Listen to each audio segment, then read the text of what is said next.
السلام عليكم. اليوم إن شاء الله حلقتنا حلقة جديدة، حنوريكم بداية تزهير الطماطم في مرحلة التعطيش، وطبعا هل يتم ري النبات أم لا. فطبعا كبداية حلقتنا أتمنى تعملوا اشتراك في القناة ولايك إذا عجبكم الفيديو، وتشاهدوا معنا الحلقة للنهاية.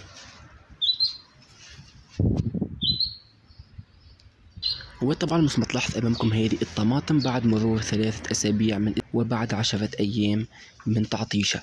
لاحظنا أمامكم ما شاء الله طبعا النمو الخضري ممتاز جدا، وطبعا الطماطم في المرحلة هذه بدأت في التزهير، وطبعا لهذا السبب أكدت على التعطيش إنه طبعا يسرع من ظهور الأزهار، وحالة طبعا النبات يصبح شيء طويل جدا ويعطي مجموع زهري لما النبات يطلع مجموع ورقي بالشكل هذا. لاحظنا أمامكم ما شاء الله طبعا هذه أزهار الطماطم في مرحلة التعطيش.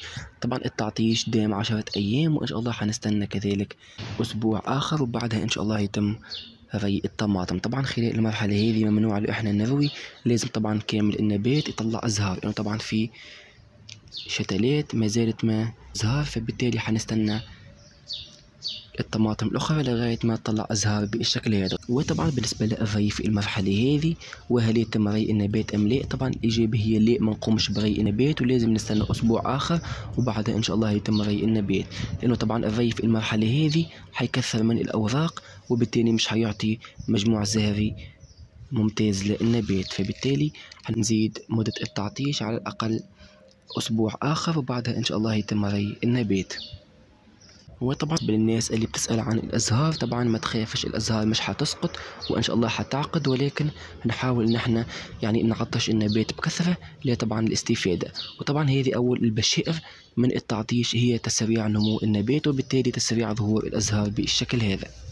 وطبعا بالنسبة للشتلات هذه لو قمنا بري الطماطم في المرحلة هذه فحيعطي مجموع ورقي فقط وحنخسر الأزهار، فبالتالي لازم يتم التعطيش كذلك أسبوع آخر. يعني إحنا حنعطش إن شاء الله الطماطم لمدة 15 يوم إلى 20 يوم، وبعدها إن شاء الله حنبدأ في ري الطماطم بانتظام لغاية إن شاء الله فترة التزهير وكذلك الحصاد.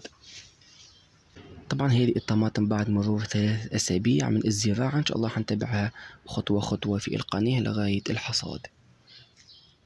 وطبعا في نهاية الحلقة أتمنى تكون عجبتكم. لو عندكم أي سؤال أتمنى تكتبوه أسفل التعليقات، وإن شاء الله ملتقانا في الحلقات المقبلة، وشكرا والسلام عليكم ورحمة الله تعالى وبركاته.